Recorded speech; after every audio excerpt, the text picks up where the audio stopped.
দেখছি চারে, all time আমি খুঁজছি যারে, চোখে চোখে লাড়ালাড়ি, হাই কলি যাই কামড় মারি।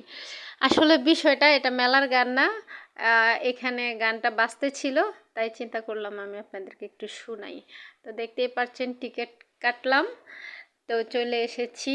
লটারি লটারি লটারি, বান্ধবী জিজ্ঞেস করছে তোর কি লাগবো, আমি বললাম ভ্রুম ভ্রুম একটা মোটর সাইকেল লাগবো, কারণ বিয়ে যদি করি তাহলে তো যৌতুক দিতে হবে, তাই না?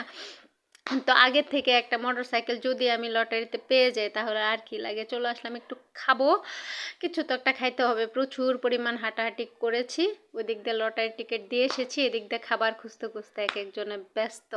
তো বিভিন্ন আইটেমের খাবার, লাস্টে আমাদের ফুচকাটাই পছন্দ হয়ে এলো। তারপরে এখানে আছে নাড়ু, দেশীয় পিঠা, আমার এত পছন্দ না, ওরা খাচ্ছে খাক। তো এই যে সিরিয়ালটা দেখলেন, এটা হচ্ছে যে দোলনার সিরিয়াল। বান্ধবী বান্ধবী শুধু জিনিস কেনাকাটা করতে চায়, কিন রে বোন কিন, আমি তোরে একটু ভিডিও করি। আর জিনিসগুলো কি চকচক করতেছিল, কি যে সুন্দর। মেলায় আসবো আর টুকিটাকি কিনবো না, এটা হতেই পারে না। তো মিষ্টি, এটা কি জানি কয়, বাতাসা না বুতাসা। এখন আমরা মোটামুটি চলে যাওয়ার রাস্তায়, হ্যাঁ রে বান্ধবী খালি খাইতে চাই। গেট থেকে বের হয়ে গেছি, তারপরও সে খাইতে চা, খা খা খা খা, কলসির ভিতরে হাত ঢুকায়া দেয় খাওয়ার জন্য। তো ভালো থাকবেন, ধন্যবাদ।